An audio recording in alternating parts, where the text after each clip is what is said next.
Please stand by for authorization. Now commencing current operational environment briefing. Operation Arctic Edge. The surge of anomalous and paranormal activity in the Arctic Circle has attracted the attention of the GOC, who have deployed forces onto multiple locations where the Foundation research crews have been conducting studies.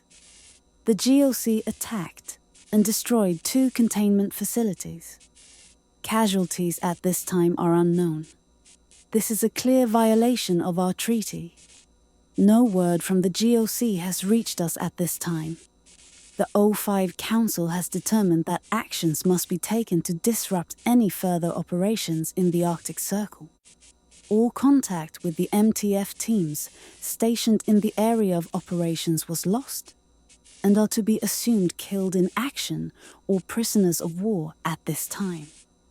The O5 Council has entrusted this operation to Zeta 1 Rat Patrol due to their extensive experience on Isla Pera in South America. They are currently tasked with sending their MTF assets to disrupt and destroy critical enemy infrastructure, and are currently on ground conducting ongoing operations.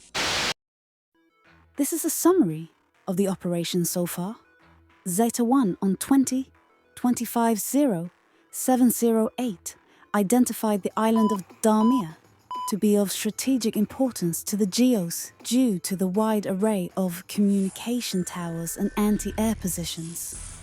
Keeping this in mind, Zeta 1 opted for a high-altitude, low-opening insertion method to remain undetected from GOC on the ground. 6 ground facilities were identified using satellite scanning methods. The first 3 sites were identified as following: 1. A well-maintained airbase. 2. A main housing area for island personnel. 3. An old research site in a dormant volcano. 3 subsequent sites were identified as 2 logistical sites for sustained operations, and an early warning site with both sea and air monitoring systems.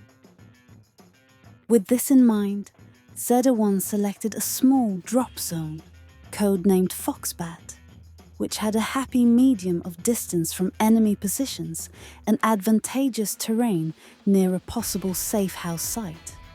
Zeta 1 made their drop at approximately 0100 at an altitude of 15,000 feet, deploying chutes around 200 AGL, then moving to their Alpha-Alpha. Once 100% of all personnel were accounted for, Zeta 1 moved to their projected safe house location and occupied by force. Upon occupation of the site, Zeta 1 made contact with a hostile 017 entity and neutralized it. After securing the immediate area, Zeta 1 made preparations and alterations to their course of action. The new objective before the sunrise was to destroy 2 key radio towers in the vicinity of the safe house to disrupt ongoing enemy operations. Delta Team and 7 would take the tower to the north, Alpha and Charlie the east. Unknown to the rest of the element, Charlie missed this change of plan and was moving to conduct area reconnaissance and look for other radio towers in the area. While en route to the objective, Alpha identified a 4-man GOC fire team and engaged, killing 3 out of 4. Charlie, being to the south, took contact from the engagement, returning fire, killing the last of the fire team and maintaining their cloak in the area. With movement back underway, Alpha continued on their route towards Site 1, keeping to the northern shoreline to avoid any further contact, while Charlie started their movement southeast, running into multiple patrolling elements.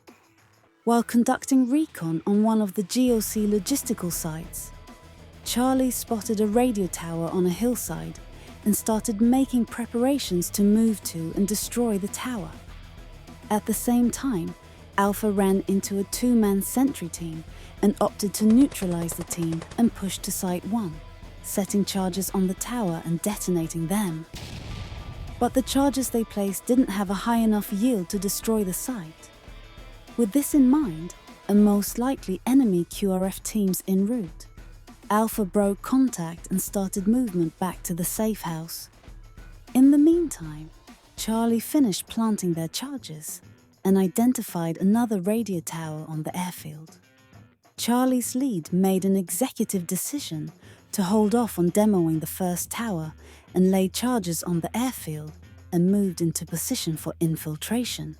While making their movement to the tower, Charlie team was engaged by sentries within the airfield, alerting the facility to the MTF's presence. With their cover blown, Charlie's lead made another executive decision to assault the airfield and destroy the tower. Taking an overwhelming amount of small arms fire, the team began bounding down the hill in an effort to close the distance, resulting in the majority of the team sustaining multiple gunshot wounds. Even with all three of the team members wounded, Charlie team planted charges on the outer perimeter walls to make entry, as well as regain the initiative. Once the wall was breached, Charlie's lead gave the order to push, and was last seen moving into the compound, firing his weapon and entering the closest building. Shortly after, Command lost his ATCK signature and is assumed to be a POW at this time. Charlie's number 2 man, while attempting to move through the breach and follow his team lead, sustained multiple lethal gunshot wounds and was KIA. The number 3 man, being the platoon's medic, attempted to recover his downed team member but received a heavy volume of fire on his position while enemy QRF teams arrived on scene. Unable to receive comms from his team, the now alone MTF agent had no choice but to break contact and report the situation to higher command. Once all MTF agents arrived back at the safe house, the news of Charlie's demise was passed up the chain of command.